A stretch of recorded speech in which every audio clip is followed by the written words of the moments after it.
Hey guys, hoping all's well with everyone. So in this video we are going to be reading another children's read-along story today, and this is the story of the Velveteen Rabbit, authored by Margery Williams and illustrated by Loretta Krupinski.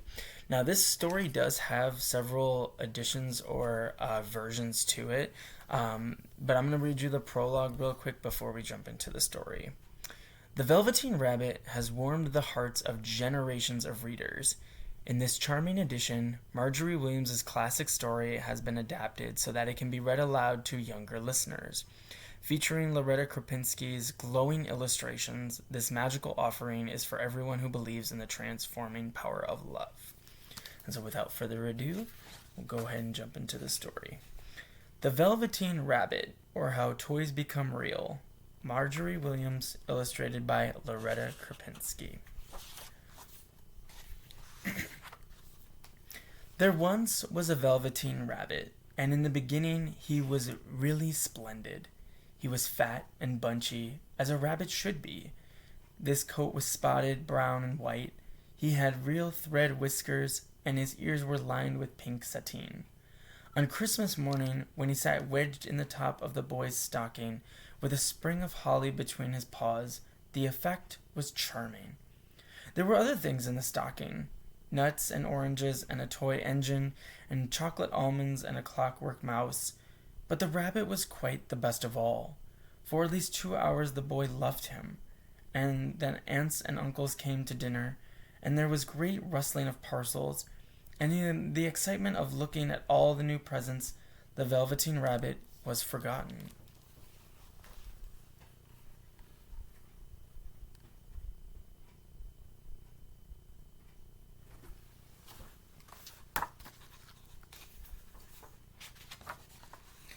For a long time, he lived in the toy cupboard or on the nursery floor, and no one thought very much about him. He was naturally shy, and being only made of velveteen, some of the more expensive toys quite naturally snubbed him. The only person who was kind to him at all was the skin horse. The skin horse had lived longer in the nursery than any of the others. He was so old that his coat was bald in patches and showed the seams underneath. He was wise, for he had seen a long succession of mechanical toys arrive to boast and swagger, and by break their mainsprings and pass away. And he knew that they were only toys, and he would never turn into anything else. For nursery magic is very strange and wonderful, and only those playthings that are old and wise and experienced like the skin horse understand all about it.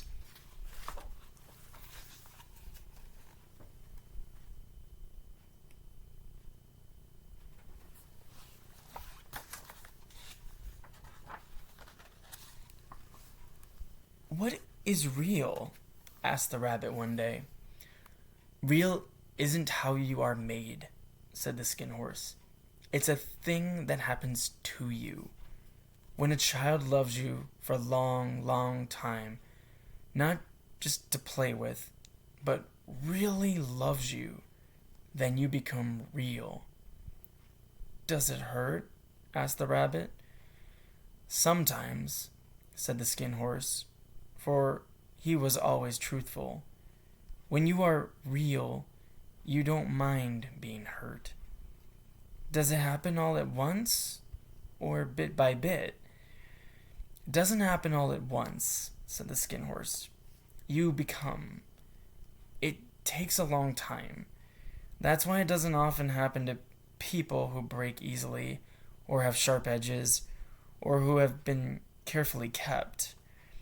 Generally, by the time you are real, most of your hair has been loved off, and your ears drop out, and you loosen the joints and very shabby. But these things don't matter at all, because once you are real, you can't be ugly, except the people who don't understand." "I suppose you are real," said the rabbit. "The boy's uncle made me real. That was great many years ago."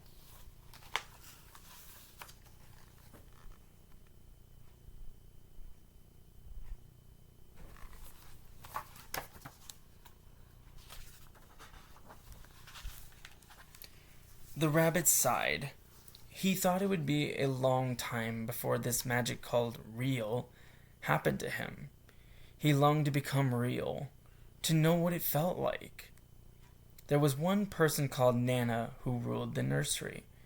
Sometimes she took no notice of the playthings lying about, and sometimes, for no reason whatever, she went swooping about like a great wind and hustled them away in cupboards. She called this tidying up, and the playthings all hated it. One evening, when the boy was going to bed, he couldn't find the china dog that always slept with him. Nana was in a hurry, so she simply looked about her, and seeing that the toy cupboard's door stood open, she made a swoop. "Here," she said, "take your old bunny. He'll do to sleep with you." And she dragged the rabbit out by one ear and put him into the boy's arms.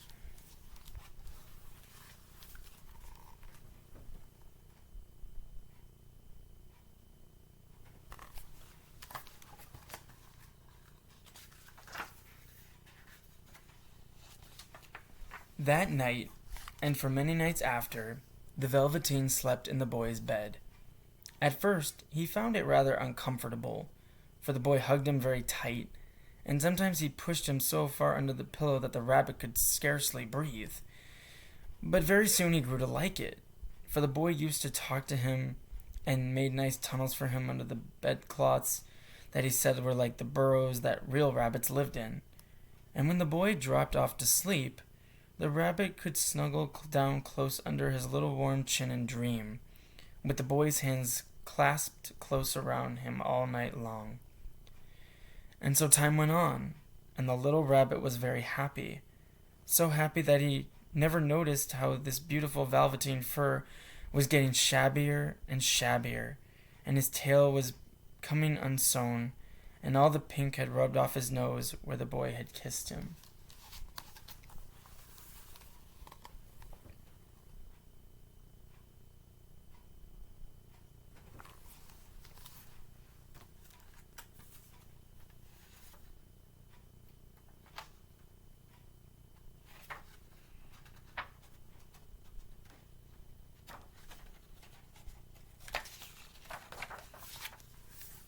Spring came, and they had long days in the garden, for wherever the boy went, the rabbit went too.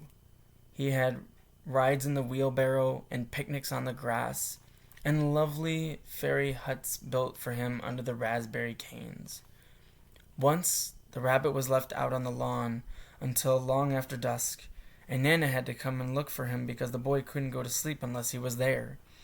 He was wet through with the dew, and Nana grumbled as she rubbed him off with the corner of her apron. "Fancy all this fuss for a toy," she said. The boy sat up in his bed and stretched out his hands. "Give me my bunny," he said. "You mustn't say that. He isn't a toy. He's real." The rabbit knew that what the skin horse had said was true at last. The magic had happened to him, and he was a toy no longer. He was real. That night he was almost too happy to sleep, and so much love stirred in his little sawdust heart that it almost burst. And into his boot-button eyes there came a look of wisdom and beauty, so that even Nana noticed it the next morning and said, "I declare if that old bunny hasn't gotten quite a knowing expression."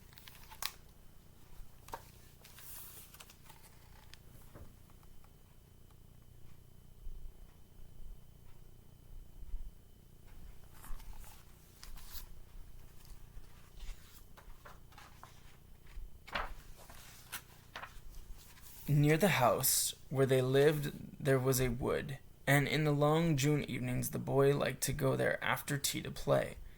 He took the Velveteen rabbit with him, and made the rabbit a little nest somewhere among the bracken. One evening, while the rabbit was lying there alone, he saw two strange beings creep out of the tall bracken near him. They were rabbits like himself, but quite furry and brand new. They must have been very well made, for their seams didn't show at all, and they changed shape in a queer way when they moved. One minute they were long and thin, and the next minute fat and bunchy, instead of always staying the same like he did. Their feet patted softly on the ground, and they crept quite close to him, twitching their noses, while the rabbit stared hard to see which side the clockwork stuck out, for he knew that people who jumped generally had something to wind them up. But he couldn't see it. They were evidently a new kind of rabbit altogether. They stared at him, and the little rabbit stared back, and all the time their noses twitched.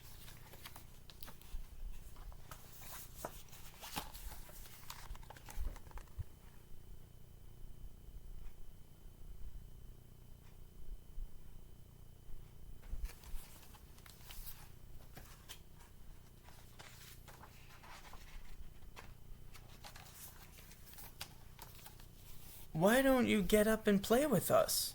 one of them asked. "I don't feel like it," said the rabbit. "Can you hop on your hind legs?" asked the furry rabbit. That was a dreadful question, for the Velveteen rabbit had no hind legs at all. "I don't want to," he said again.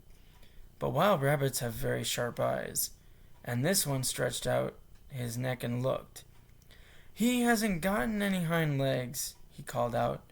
"Fancy a rabbit without any hind legs," and he began to laugh. Then the strange rabbit came quite close. He wrinkled his nose suddenly and flattened his ears and jumped backward. "He doesn't smell right," he exclaimed. "He isn't a rabbit at all. He isn't real." "I am real," said the little rabbit. "The boy said so." Just then there was a sound of footsteps, and the two strange rabbits disappeared. "Come back and play with me," called the rabbit. "I know I am real." But there was no answer. The Velveteen rabbit was all alone.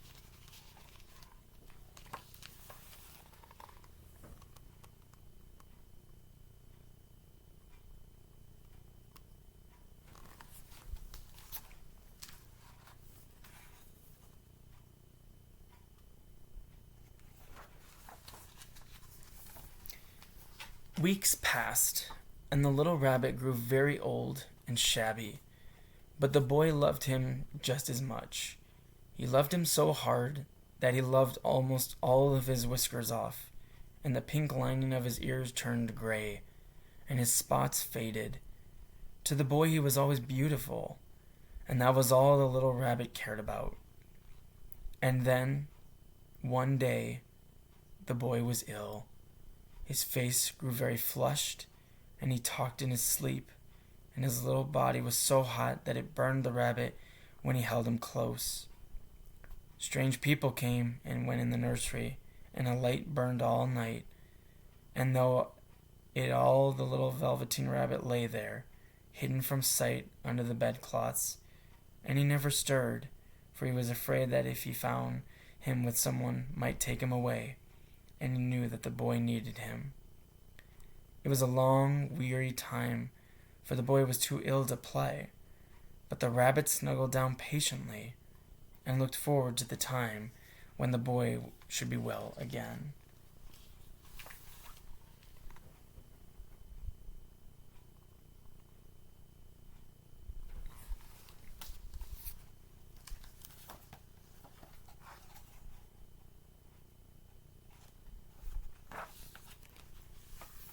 Presently the fever turned, and the boy got better. It was a bright, sunny morning, and the windows stood wide open. They had carried the boy outside, wrapped in a shawl, and the little rabbit lay tangled up among the bedclothes, thinking. The boy was going to the seaside tomorrow.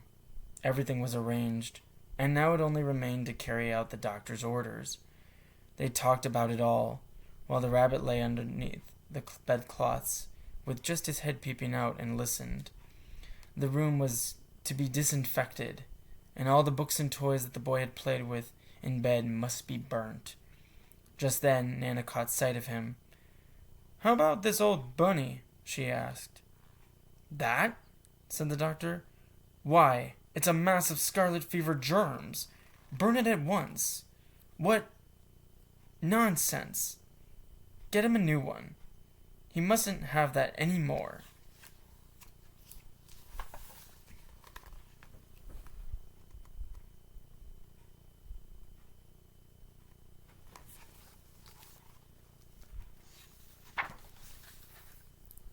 And so, the little rabbit was put into a sack with the old picture books and a lot of rubbish, and carried out to the end of the garden behind the fowl-house.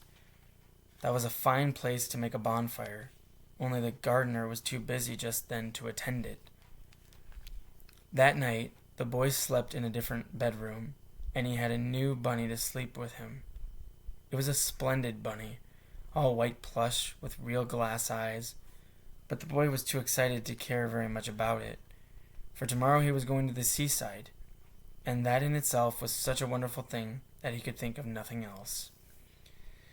And while the boy was asleep, dreaming of the seaside, the little rabbit lay among the old picture books in the corner behind the fowl-house, and he felt very lonely. He thought of all those long sunlit hours in the garden, how happy they were, and in the great sadness came over him. He thought of the skin horse, so wise and gentle, and all that he had told him. Of what use was it to be loved and become real if it all ended like this? And a tear, a real tear, trickled down his little shabby velvet nose and fell to the ground.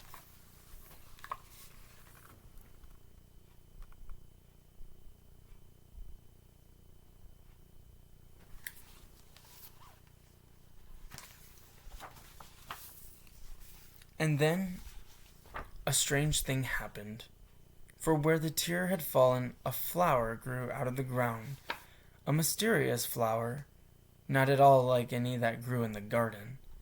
It was so beautiful that the little rabbit forgot to cry, and just lay there watching it. And presently the blossom opened, and out of it there stepped a fairy. She was quite the loveliest fairy in the world. There were flowers round her neck and in her hair, and her face was like the most perfect flower of all. And she came close to the little rabbit and kissed him on his velveteen nose that was all damp from crying. "I am the nursery magic fairy," she said. "I take care of all the playthings that children have loved. When they are old and worn out, and the children don't need them any more, then I come and take them away with me and turn them into real." "Wasn't I real before?" asked the little rabbit. "You were real to the boy," the fairy said, "because he loved you. Now you shall be real to everyone." Together they went into the wood.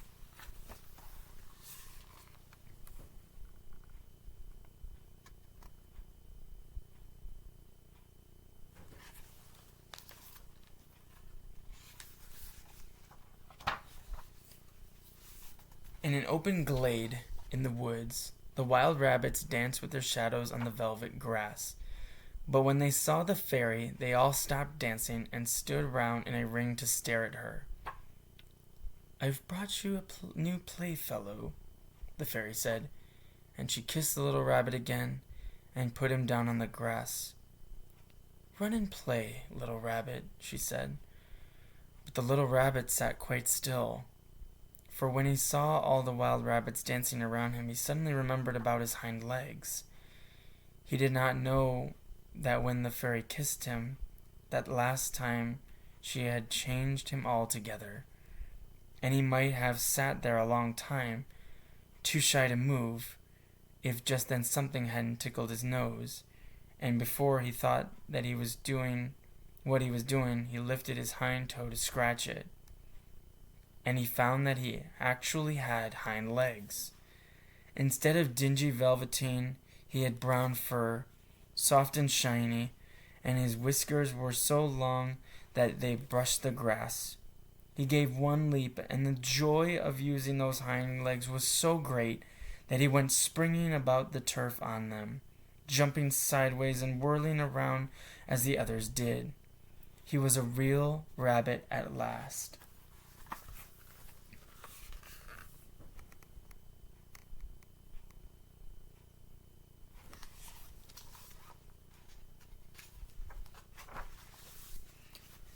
Autumn passed, and winter, and in the spring, when the days grew warm and sunny, the boy went out to play in the wood behind the house. And while he was playing, 2 rabbits crept out from the bracken and peeped at him. One of them was brown all over, but the other had strange markings under his fur, as though long ago he had been spotted, and the spots still showed through. And about his little soft nose and his round black eyes there was something familiar, so that the boy thought to himself, "Why, he looks just like my old bunny that was lost when I had scarlet fever." But he never knew that it really was his own bunny, come back to look at the child who had first helped him to be real.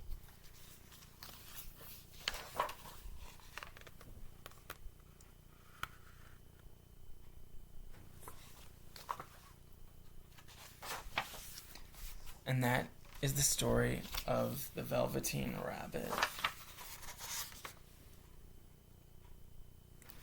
I really hope you guys enjoyed that story. I know that this one can definitely bring a lot of emotions, but I really hope you guys enjoyed the read aloud, and I hope you guys have a great rest of your day, and I look forward to seeing you in our next read along. But as always, guys, please take good care of yourselves and be safe, and we'll see you soon.